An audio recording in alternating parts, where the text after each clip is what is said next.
I love working in the shop. On my weekends, I do welding projects and repair projects on my own, outside of work. My day to day doesn't really look like that. I don't get my hands dirty. My fingernails are pretty clean nowadays. But I can tell you that there was a pretty significant catalyst for me that caused this. When I started the company, I was every bit the technician. I could weld, grind, build, saw, whatever needed to be done. I could do it just as fast as anybody. And what I inadvertently had done without realizing it, which I'm sure you've heard before, was rather than starting a company, I started a job for myself and I was just working.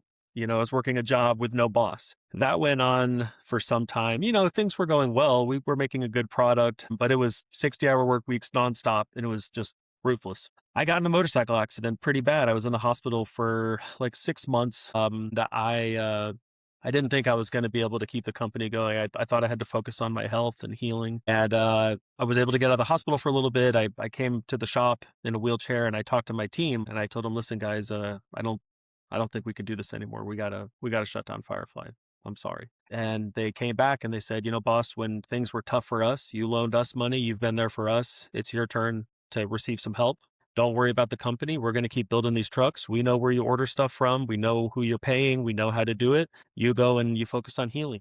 And I did. And for 6 months, I barely had any conversations with these guys. And they did exactly what they said. They held up everything in the company. And how I felt I should repay that was coming back as a better manager, a better boss, a better owner. How can I return this huge favor? How can I Yeah. return that favor? So I did a bunch of research and I saw other friends who are business owners. I was like, okay, they're not working as hard as I am. What am I doing wrong here? So what I did was I looked up the syllabus for all the Ivy League colleges. I wanted to see which books you're reading if you're going to business school at any Ivy League school. Maybe any book that was used in more than one syllabus at any Ivy League college, which ended up being like 35 books. I bought all those books and I'm out there just sitting in the hospital waiting to heal. I got all these tubes all over me. So I just started reading these books. Changed my life, just able to change your mindset in that way for months, a period of months. It gave me the ability to realize that I was just working a job. I was just doing the work and that needed to stop.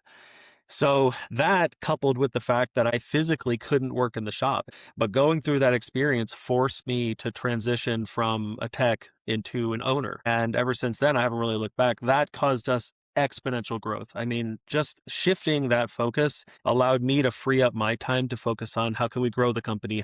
All the stuff you're supposed to be thinking about as a business owner, it really opened the door to that for me. And since then, I mean, sales have just steadily gone up, costs have gone down. Yeah, it was a very important transition in my career and in my personal life as well.